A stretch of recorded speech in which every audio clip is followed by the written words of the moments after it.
In the sprawling metropolis of Houston, Texas, a city known for its vibrant culture, bustling energy, and a sports scene as big as the state itself, a story unfolded that left the community in a state of disbelief.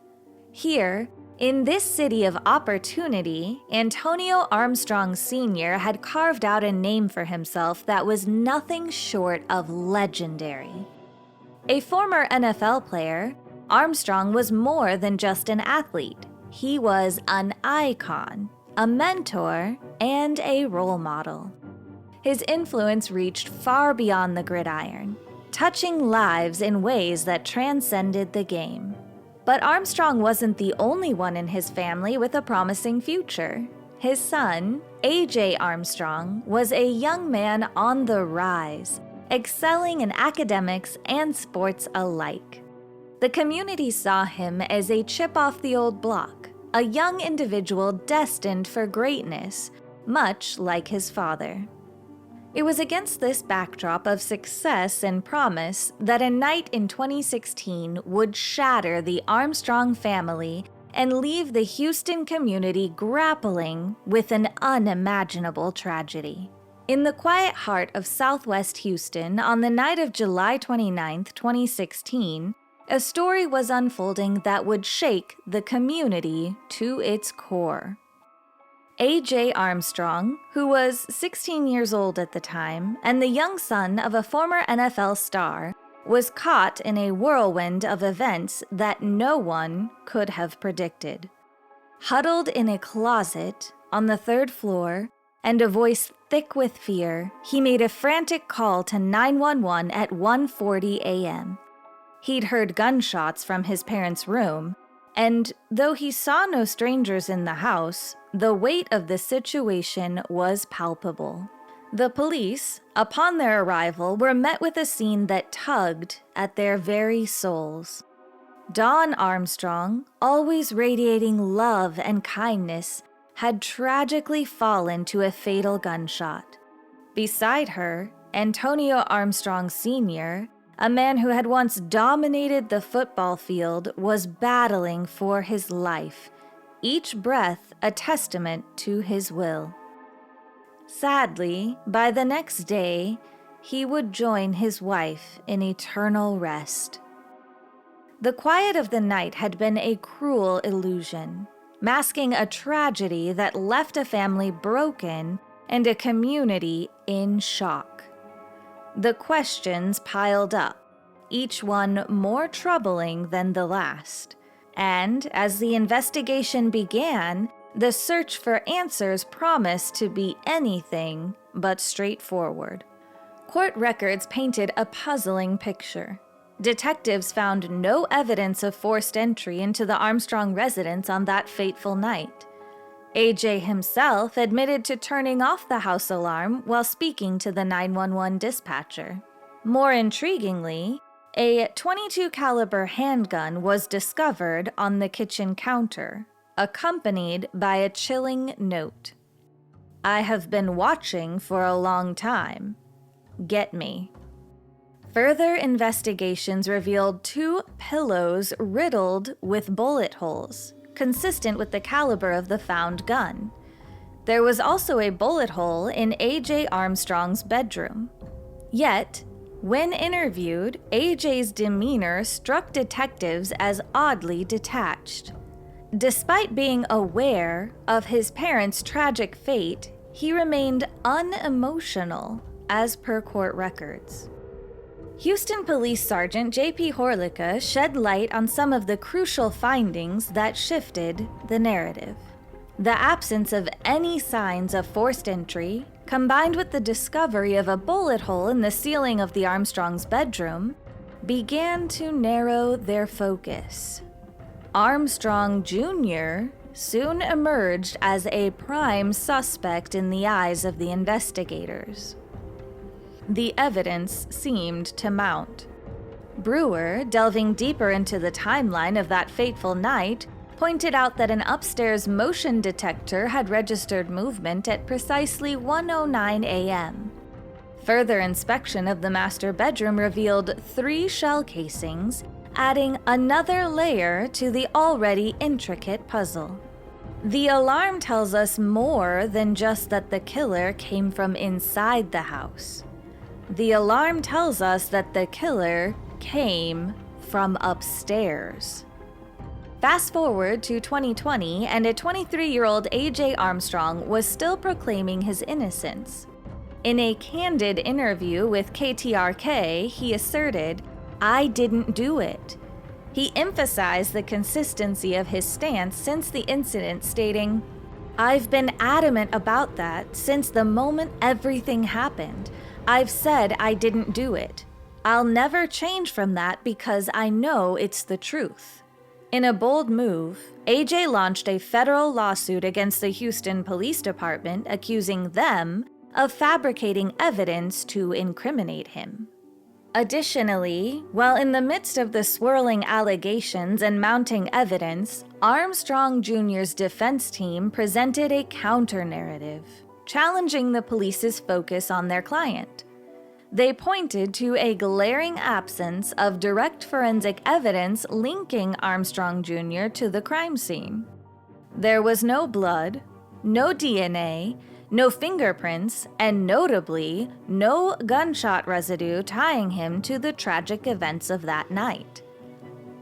Defense attorney 𝗙𝗵𝗲𝗿𝗀 posed a compelling question, highlighting the lack of evidence suggesting any cleanup or concealment efforts.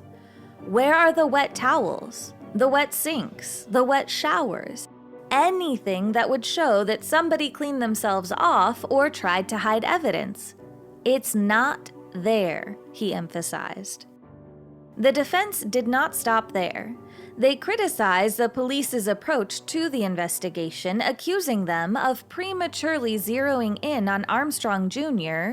as the primary suspect.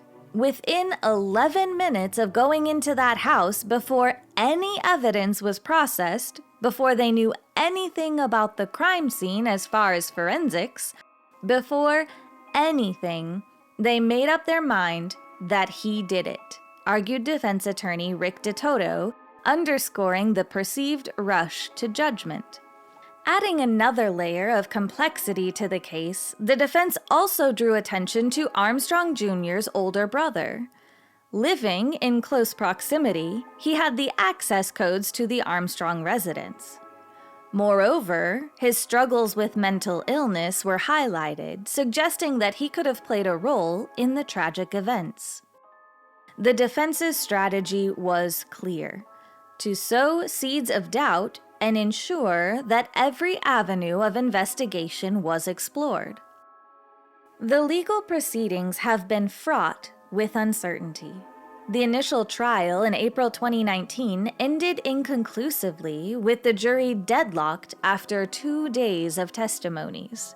A subsequent trial in October yielded a similar outcome, leaving the community and the nation awaiting answers. The legal saga surrounding Antonio A.J. Armstrong Jr.'s case seemed to stretch on endlessly. 3 years after the initial proceedings, the courtroom was once again abuzz in October 2022. However, the conclusion was all too familiar. After nearly 18 hours of intense deliberation, the jury emerged deadlocked, leading the judge to declare another mistrial in Armstrong Jr.'s second capital murder trial. The division among the jurors was telling.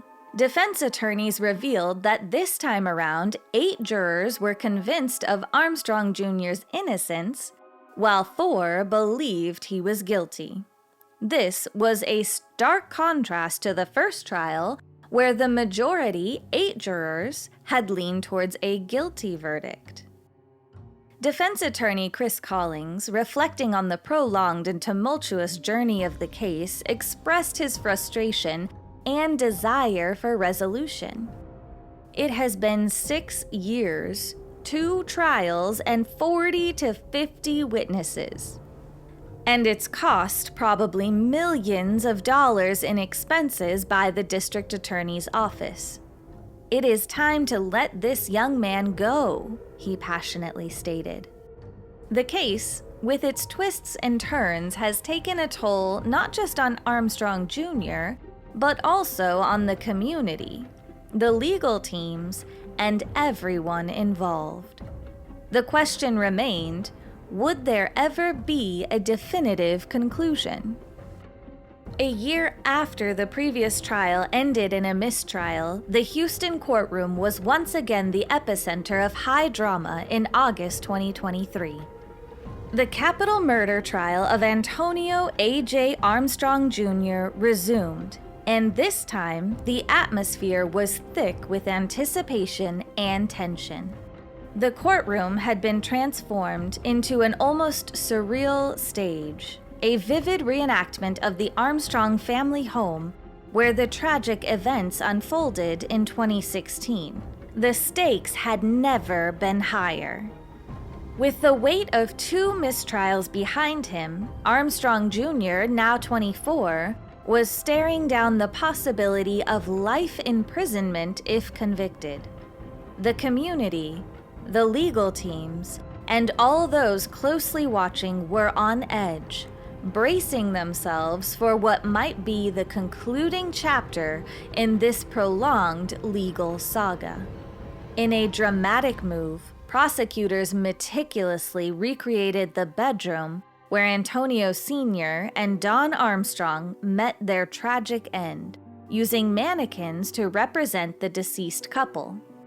The atmosphere was palpable as 𝗖𝗵𝗲𝗿𝘀, a renowned bloodstain analysis expert, took the stand. She revealed a recent discovery: 2 bloodstains hidden beneath an HPD visitor sticker on Armstrong Jr.'s shirt, placed there by police in the aftermath of the crime. The blood, she testified, belonged to Antonio Armstrong Sr. Rossi's analysis suggested that one of the stains might have been transferred from another bloodied object. However, the second stain was more perplexing. To reveal it, she had to forcefully peel back the sticker, indicating that it was not a mere transfer. Defense attorney Rick DeToto, in a bid to challenge this evidence, staged a demonstration.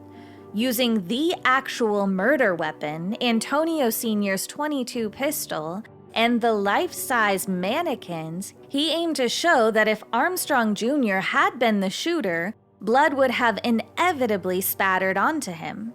The defense's cross-examination focused on potential cross-contamination of evidence. Carmen Rowe, a legal analyst for KHOU, highlighted the significance of the newfound blood evidence, suggesting it could be pivotal in the trial's outcome. This DNA evidence, she noted, placed Armstrong Jr. at the crime scene. Further adding to the courtroom drama, a replica of the Armstrong home's staircase was constructed. The defense used it to demonstrate the difficulty Armstrong Jr. might have faced in identifying an intruder, a detail he mentioned post the 911 call. The prosecution countered, pointing out that Armstrong Jr. had still provided a description of the alleged intruder. Rossi, however, was skeptical, dismissing Armstrong Jr.'s account as fabricated. The day's proceedings also saw 2 employees from the Houston Forensic Science Center testifying about the evidence processing. Notably, they confirmed that DNA from Josh Armstrong, Armstrong Jr.'s brother and a potential alternative suspect suggested by the defense, was absent from all evidence. A key point of contention was AJ's initial 911 call. As per KHOU's reports, prosecutors emphasized that AJ made no mention of an intruder during this call or in the initial hours of his interview with detectives. It was only later that he described an encounter with a 6-foot-tall masked intruder after hearing gunshots from his parents' room. Further casting doubt on AJ's credibility, the prosecution highlighted an incident from a week prior to the murders. AJ had discharged his father's gun, the same weapon later identified as the murder weapon, through his bedroom floor, a pillow, and a blanket. Prosecutor John Jordan expressed incredulity at this act, questioning its coincidence with the subsequent murders. "He shot the murder weapon in his room," Jordan stated emphatically. "Who does that? Purely coincidental? It's ridiculous. Ridiculous." Jordan also pointed out AJ's shifting narratives. Initially, AJ claimed he fired the gun to satisfy a friend's curiosity about the sound of a gunshot. Later, he altered this account, asserting he was alone in the room during the incident. The prosecution's portrayal of AJ's behavior and actions in the days leading up to the murders further sought to implicate him. They underscored his apparent lack of emotion upon learning of his mother's death, his alleged attempt to set a fire outside his parents' bedroom 2 days before the murders, and his internet searches on crafting car bombs. Cell phone records presented during the trial suggested AJ's movements within the house up until 1:40 a.m., the moment he called the police. These records seemed to corroborate the prosecution's timeline of events. In a bid to introduce an alternative narrative, the defense spotlighted the mental health struggles of Josh Armstrong, AJ's elder brother, suggesting him as a potential suspect. However, this angle was challenged when 𝗙𝗵𝗲𝗿𝗀, Josh's longtime girlfriend, testified that Josh's mental health issues manifested only after the tragic deaths of his parents. The prosecution also presented alarm records, emphasizing that apart from the victims, only AJ and their 12-year-old daughter were present in the house when the murders occurred. The courtroom was thick with tension, every breath held, every gaze fixed intently on the jury's entrance.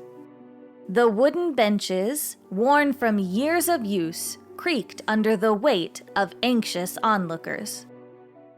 The dim light filtering through the tall windows cast long shadows, adding to the gravitas of the moment. The walls, if they could speak, would tell tales of countless verdicts, but today they bore witness to a climax that had been 7 years in the making.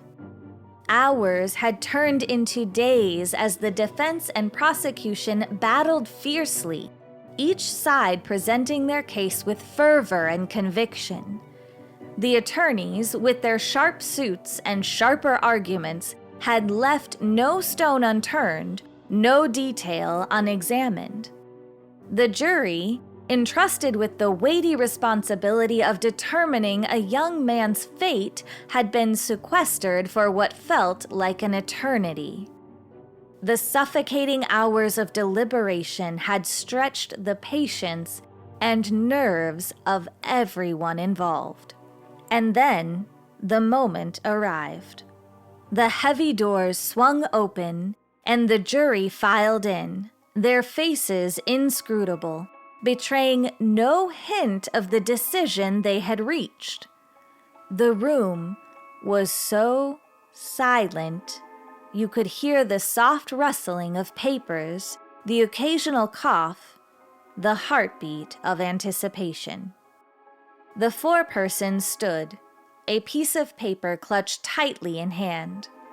The words spoken next would forever change the trajectory of what remained of the Armstrong family. After 7 agonizing years, 3 grueling trials, and countless tears shed, justice for Antonio Sr. and Dawn was finally at hand. Their own flesh and blood, Antonio A.J. Armstrong Jr., now a 23-year-old man, was found guilty of capital murder. The verdict was delivered with a gravity that echoed throughout the courtroom. A life sentence, with the possibility of parole only after serving 40 long years. As the gavel struck, sealing AJ's fate, a chapter closed on one of Houston's most heart-wrenching and debated legal battles. The courtroom, a silent observer to this tragic family saga, would remember this day for years to come. The tale of the Armstrong family is not just a story.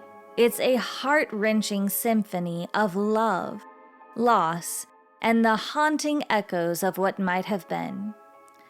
Every parent's nightmare is to lose a child, either to the world or to their own inner demons.